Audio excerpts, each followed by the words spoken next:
Yesterday, Jacob wanted to go home. In Genesis chapter 30 to 33, we have the story of Esau and Jacob, twin brothers who had a disagreement which caused one to run away from home. Although neither seemed to be connected to Christ at this time, it seemed that Christ had not broken the connection. It had been 20 years since Jacob had run away. He did not leave without telling his family. Actually, his parents sent him away and told him where to go so he could find a wife. But the real reason he left is that he had lied to his dad and had stolen from his brother Esau. His dad was disappointed and his brother was really mad. He was so mad that he planned to kill Jacob after their dad died, so Jacob ran away. Now years had passed. Jacob was married and had lots of children. He had become a very successful and wealthy shepherd. He had lots of people working for him. But in his heart, he knew there was something he needed to do. Then one day, God told him that it was time for him to go back home. I want to go, he told his family. I want to go make things right with my brother. I don't know if he will forgive me, but I want to go. God told me it was time, and I needed to go. The day came when everything was packed and ready.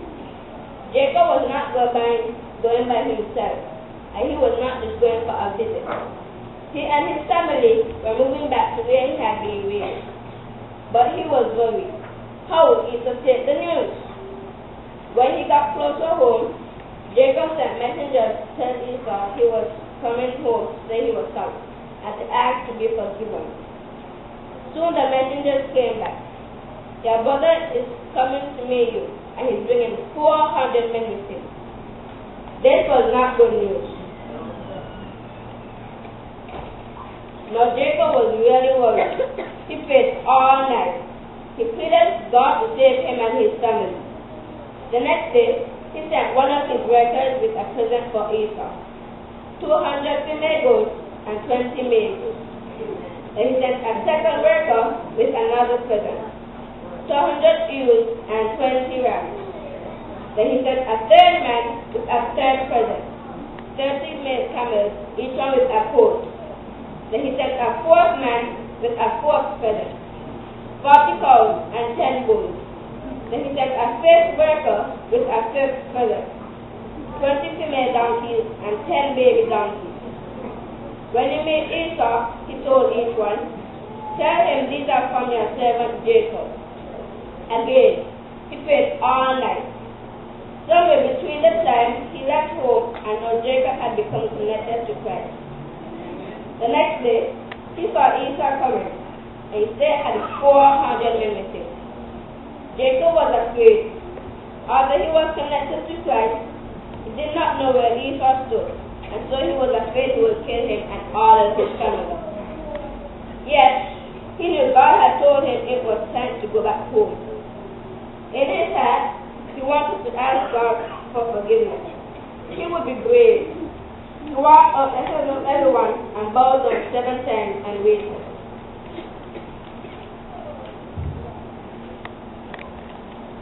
When Esau saw Jacob, he ran to him and hugged him and welcomed him home. Together, they cried tears of happiness. It seemed that Esau had also through his mistakes in his connection to Christ, which made him willing to forgive his brother. You see, the parents had made sure that they knew it was important for them to be connected to Christ. Although both of them in their different ways had also refused to make that connection, experience had still thought that it was important to be connected to Christ. Now with this connection in place, they were more than willing to forgive each other.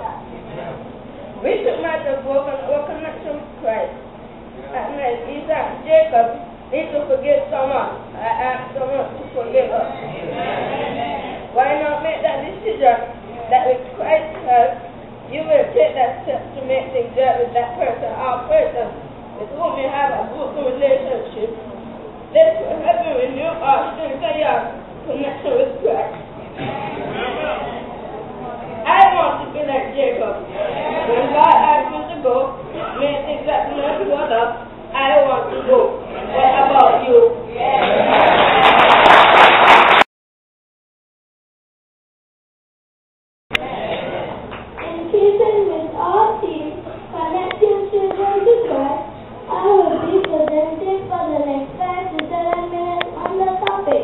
Jonah disconnected, but finally connected to Christ.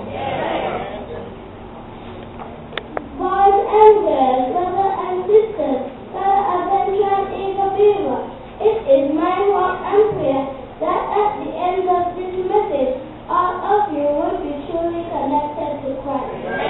Turn with me in your Bibles to Jonah 1:1-3. When you have found it, please say amen.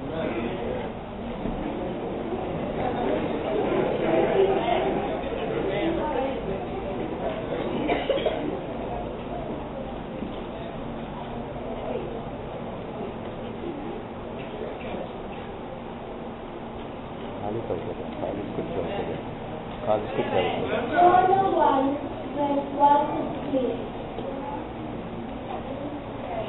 Amen. And now the word of the Lord came unto Jonah, the son of Amittai. Arise, I will go to Nineveh, that great city, and cry against it, for their wickedness is come on before me. But Jonah rose up and came to Tarshish from the presence of the Lord, and went down to Joppa, and he found a ship going to Tarshish. So he sailed to Beaver, and went down into it, and rode there on Tarshish from the presence of the Lord. Amen. For Jonah, this was a difficult command.